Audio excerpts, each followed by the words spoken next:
This is VOA Africa.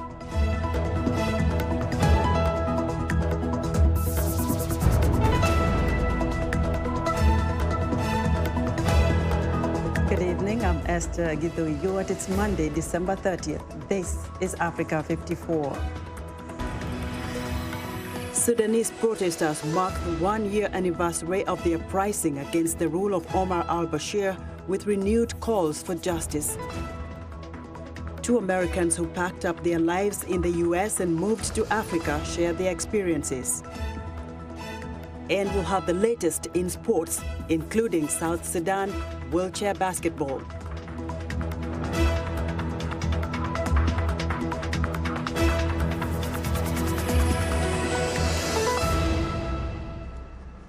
We'll have those stories in a moment, but first we begin in Sudan, where a court has sentenced 27 members of the nation's National Intelligence Service to death by hanging on Monday over the killing of a teacher held in detention during protests in February that led to the overthrow of former President Omar al-Bashir.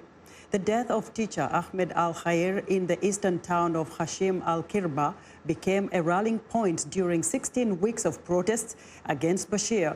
It is the first time courts have handed down convictions over crackdowns on demonstrations in the months before and after Bashir was toppled in April. 13 other defendants were sentenced to prison and 4 acquitted in the verdict, which could face several stages of appeal. December marks 1 year since protests began in Sudan over rising prices turned into a month-long demonstration that led to the military ouster in April of Omar al-Bashir after 3 decades in power. The coup was followed by a deadly crackdown on protesters before a deal was reached on a transitional government. But as Naba Muhyiddin reports from Khartoum, demonstrators are still demanding justice for those killed. 30-year-old Hisham Shawani was participating in weeks-old mass protest against Sudan's government in January 2018 when security forces shot him 3 times. My injury was one in the series of repressions and violation that the regime was committing against Sudanese people. My life has changed since. I became more convinced that the situation must change.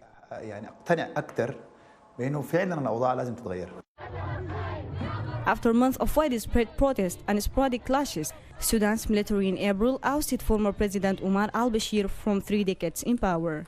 But troops in June then used force to clear protesters who refused to leave a month-long sit-in for democracy, leaving at least 87 people dead. A deal signed in August brought a transitional government to power and put Bashir on trial, but many in Sudan condemned the lack of justice for those who died. The most important thing for us is to achieve justice for the martyrs. Yes, we marched for living and over high prices, but what made us march again and protest is the martyrs' rights, the martyrs who marched with us to build the country. This country isn't owned by someone particularly. It isn't a property for a civilian or a military government. It belongs to the people. Sudanese this month marked the 1-year anniversary of the uprising, with many calling for justice and the rule of law after decades under Bashir's authoritarian government. Sudan's transitional authorities have vowed to meet those demands. Justice isn't more related to the former regime. It's related to what happened after the former regime, especially clearing the protesters' sit-in. Justice is also related with restoring rights for people who were killed in war zones and for the displaced, for those fired improperly from their work, for people who were imprisoned and tortured, and also those who were executed without trials. And older Sudanese remember that past uprising failed to bring about hope for democratic change. For survivors like Shawani, the anniversary is a reminder that the sacrifices to bring lasting change to Sudan should not be in vain. Naba Muhyiddin for VOA News, Khartoum. Somalia's National Intelligence Security in a Monday tweet is accusing an unnamed foreign country of planning Saturday's horrific bombing in Mogadishu. Somali officials say at least 90 people were killed and many others wounded when a massive car bomb exploded at a busy junction on the southwestern side of the Somali capital. Authorities say the blast occurred at a busy security checkpoint during rush hour at an intersection used by vehicles leaving and entering Mogadishu from Afgoye town. So far, no one has claimed responsibility. but authorities are blaming the al-Qaeda-linked terrorist group Al-Shabaab. A truck filled with explosives went off at ex-control Afgoye junction, causing more casualties. The bombing vehicle targeted a busy taxation office at the junction where vehicles stopped to pay their road taxes. Dozens of wounded people were rushed to hospitals, including children. Saturday's blast was the deadliest in war-torn Somalia in more than 2 years. Now to Guinea-Bissau, where former Army General and Prime Minister Umaro Cissoko Embalo is claiming victory on Monday in the country's presidential election. But official provisional results are not expected until Wednesday. Two former prime ministers are competing to become the next president in a runoff election. Incumbent President Jose Mario Vaz failed to reach the second round of voting, but is vowing to respect the result. The front runner before Sunday's vote was Domingos Simões Pereira, who Vaz fired as prime minister in 2015. Vaz is the first democratically elected president of Guinea-Bissau to complete a full term without being deposed or assassinated since the tumultuous West African country's independence from Portugal in 1974. Ghana has been welcoming descendants of African slaves back to the continent to reconnect with their roots and invest in that country. The country has launched a massive homecoming drive with the hope of attracting at least 1 million African descendants to the West African nation. Africa 54's Heidi Adams Fitzpatrick traveled to Ghana recently and spoke to two Americans who took Ghana up on its offer and moved to Africa. We often see images of people leaving Africa in search of a better life elsewhere. Well, we're here in Ghana because this country is asking people to come back. It's part of its Year of Return campaign, inviting people of African descent to make this country their home. Well, many people have, and we're here in the capital of Accra to find out how it is going. We're going to talk about something that, Bernice Yali was born in America, but desired to connect with her African heritage. So she packed up her life in the U.S. My parents are Ghanaian, so I'd heard about this whole Africa Rising thing, and I wanted to get in on it. In Ghana's capital, Accra, I catch up with Yali and another returnee, Aretha Owusu, to find out if they think they've made the right move. So coming to Ghana actually has been a culture shock. Owusu, born and raised in Ghana, went to law school in the US and lived in New York for 20 years. Now she's back in Accra and runs this wellness store. I moved back to Ghana only to find out that I'm sort of displaced. I did not realize how much I had changed and how much Ghana had changed in a direction that I hadn't expected. This West African nation is a comeback story in itself. 3 decades ago, Ghana was on the verge of economic collapse. Today, it is one of the fastest growing economies in the world. The Year of Return is part of its booming tourism industry. But Owusu says doing business here is a challenge, even for skilled professional returnees. Access to financing is almost impossible. The interest rates are absolutely, outrageous. Accra is a very, very expensive city. We have amazing resources which are untapped into, but there are a lot of challenges that I don't think most people are aware of. I had this sort of rose glasses on, thinking, oh, I'm coming back home, and and then I get home and I'm like, whoa, this is not what I expected. Yali, who works as an entrepreneur in Accra, worries the diaspora are being sold only the African dream and not the African reality. And you watch any kind of international news outlet, they're always celebrating entrepreneurs, making it seem as if that's the norm, about their journeys here. It's like a novel. There's always the requisite struggle, and then they persevered, and then they made it. And I think that was the narrative that we were kind of fed. Migration is always difficult logistically, financially, and emotionally. Yali says a strong support network of family and fellow returnees has helped her adjust to life in Accra. So are you going to stay in Ghana? Is this where you see your future, or are you going to go back? Everybody has told me it takes about 5 to 10 years to actually see movement when you start a company in Ghana. Abroad, I don't think it's any different. I'm going to hang in. I don't know what the future holds, but I'm not going to bail. I'm not going to jump ship and go to places that, it's much easier to live.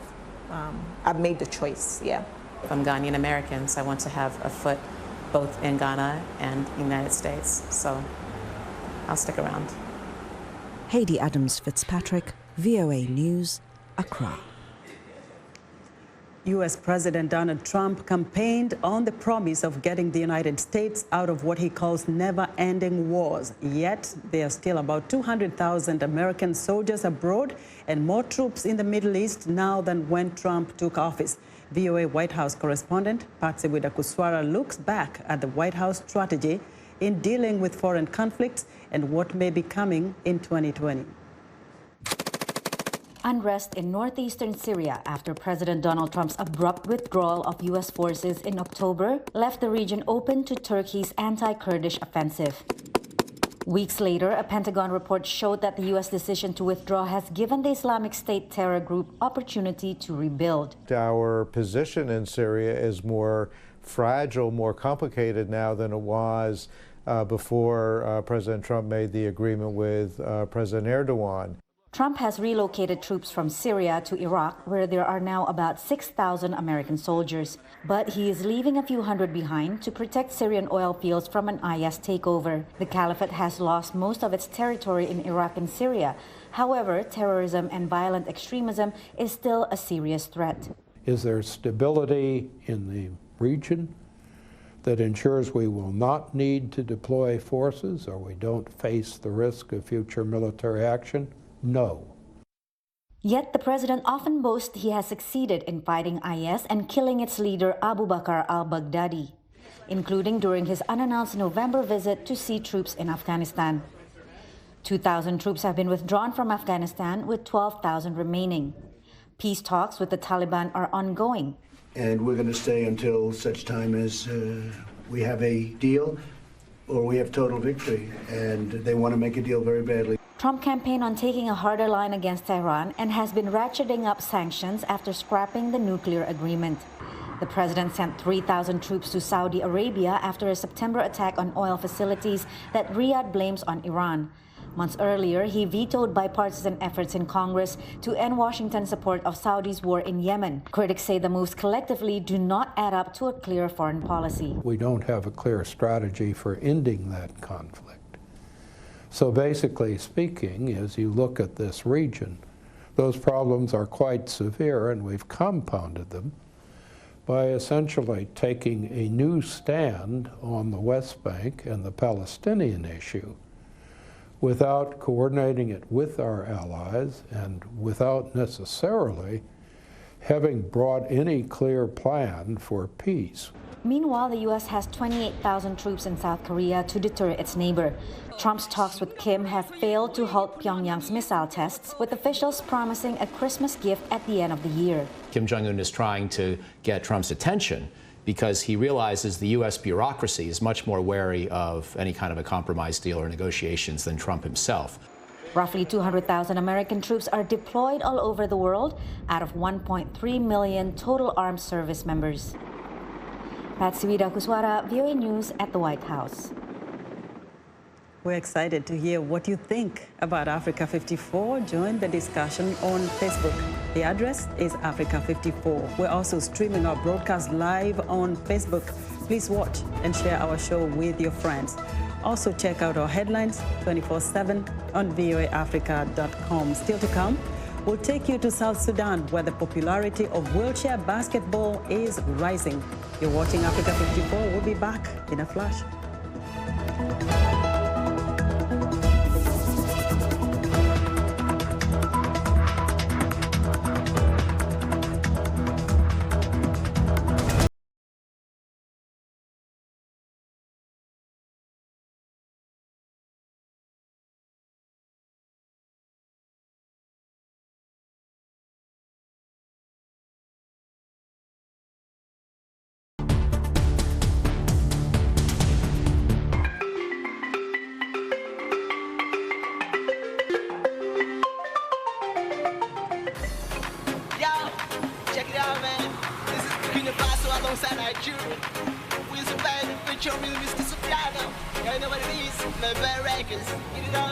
Too many haters thought that I ain't gonna be here.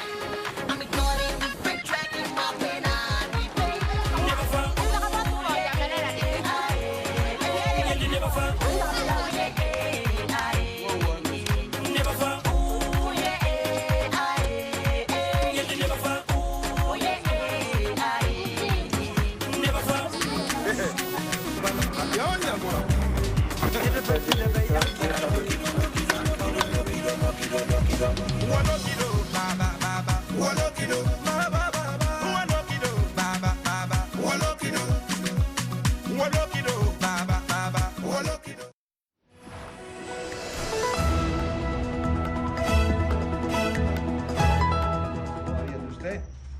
I'm Clara Frank, and here's what's trending. The family of Pablo Escobar, the deceased former Colombian drug kingpin and leader of the feared Medellin cartel, is going high-tech and releasing an advanced smartphone with a foldable screen. Escobar Inc. is hoping to use the worldwide fame of the family's name to sell the Escobar Fold 1, which they say will hit the market in January 2020. The Escobar Fold 1 will operate on Android and cost $349. Another version with higher gigabytes and RAM will also be released for $499. Escobar Inc. founder Roberto Escobar Gaviria is Pablo Escobar's biological brother. He turned himself in to authorities in 1992 and spent 12 years in prison for being a member of the Medellin cartel. Next up, smart trains with multiple special designs are ready to go into service on the Beijing-Zhangjiakou high-speed railway Monday. The line is a major project for the 2022 Olympic and Paralympic Winter Games. It adopts two kinds of smart trains, the standard version and the Olympic version. The smart high-speed train is installed with several thousand sensors, which automatically examine the system all the time during the operation. The power supply system on the train also uses wheeled robot inspection, which breaks the limitation of previous manual work. 3, out, go, up, there. And finally, wearable technology has been named the top fitness trend for 2020. The American College of Sports Medicine has released the results of its annual fitness trend forecast in its Health and Fitness Journal.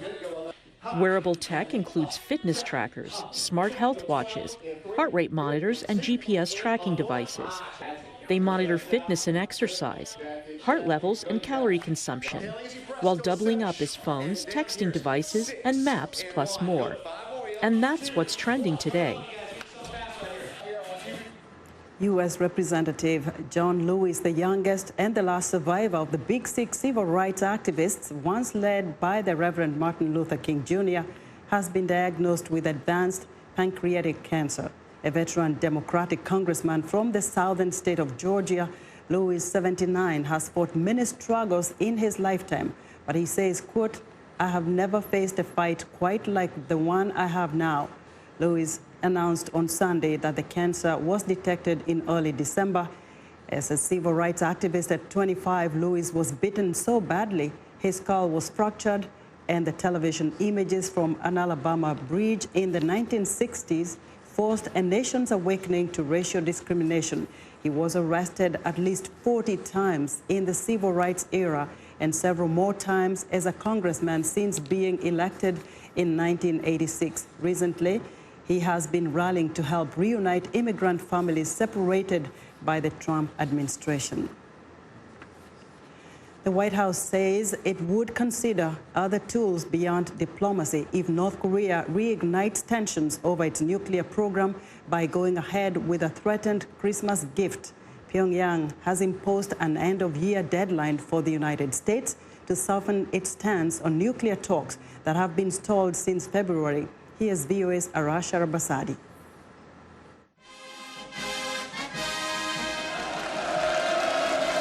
North Korea's leader Kim Jong-un recently promised a Christmas surprise to the United States. Experts believe the vague threat shows Kim's frustration in stalled talks on its nuclear program. President Donald Trump this week on Christmas Eve joked at what the surprise could be. Let's see, maybe it's a nice present. Maybe it's a present where he sends me a beautiful vase as opposed to a missile test, right? I may get a vase. I may get a nice present from him. You don't know. You never know. Experts suggest not-so-beautiful gifts ranging from long-range missile or underground nuclear tests to even a satellite launch into space. Sunday, National Security Advisor Ambassador Robert O'Brien lauded the president's personal diplomacy with Kim. Kim Jong-un promised to denuclearize the Korean Peninsula. We want to hold him to that commitment. If he doesn't, we have other tools in the toolkit as the United States, and we'll use those as necessary. But O'Brien's predecessor, John Bolton, is among those saying there is no chance the North denuclearizes. No doubt a strain to the on-again, off-again diplomatic love affair between Trump and Kim. O'Brien says the president gave Pyongyang options throughout his administration's talks with the North. He's got two paths in front of him. He's got a glorious path for the people of North Korea, where they could become like South Korea and be a very prosperous, very wealthy country. Or there's another path that takes them down the road of sanctions and isolation and being a pariah state. North Korea has conducted 13 rounds of short-range ballistic missile and rocket artillery tests in 2019. Trump has downplayed those tests as unimportant. Arash Arabasadi, VOA News, Washington. It's time for Monday Sports Report, and joining us now is Africa 54 sports guru Sunday Shomari. Hello, Sunday. Hello, Esther. And thanks, Esther. Defending tennis champion Novak Djokovic has landed in Brisbane to prepare for the ATP Cup in Australia as he looks forward to a successful tournament. The season open tournament starts on January 3rd. Djokovic also commented on a viral video posted on Friday that showed his friend and superstar footballer Cristiano Ronaldo giving him some training tips. The inaugural 2020 ATP Cup, a men's team tennis tournament, will be held at venues in Brisbane, Perth, and Sydney. Djokovic's Australia arrival comes just 24 hours after Andy Murray pulled out due to a pelvic injury. And Cristiano Ronaldo won Best Player of the Year at 2019 Globe Soccer Awards Thursday at a ceremony in Dubai. This is the third year in a row that Ronaldo has captured the award. He was also awarded the Fans Award. Ronaldo, who came third in the 2019 Ballon d'Or rankings behind Liverpool's Virgil van Dijk and winner Lionel Messi, has now won the award 6 times out of its 9 years of existence. The Juventus star beat out Atletico Madrid's Antoine Griezmann and Paris Saint-Germain's Kylian Mbappe for the honor. And in America's National Football League, finally, after 256 games over 4 months, we now know who will compete for the Super Bowl 54 trophy. The San Francisco 49ers' exciting 26-21 victory Sunday night over the Seattle Seahawks finalized the NFC bracket and set in motion the next 5 weeks of NFL playoffs. And the New England Patriots missed the crucial opportunity to have a bye week after they fell 27-24 to the Miami Dolphins in the regular season finale on Sunday. That loss forces them to play on Wild Card Weekend for the first time since 2009. And now to South Sudan, where wheelchair basketball is growing in popularity and offering hope for athletes with disabilities, some of whom lost legs from unexploded ordnance left from decades of conflict. U.S. professionals, wheelchair basketball players, including Sudanese American Malat Way, this month helped 80 South Sudanese players participate in a week-long training program and tournament. Shayla Pani reports from Juba. Malatwe lost the use of his legs to polio in South Sudan when he was 3 years old. When he was 12, after several years in a refugee camp, where his family moved to the United States. where he eventually played wheelchair basketball at the University of Arizona. In December, he was back in South Sudan as a role model for other disabled athletes.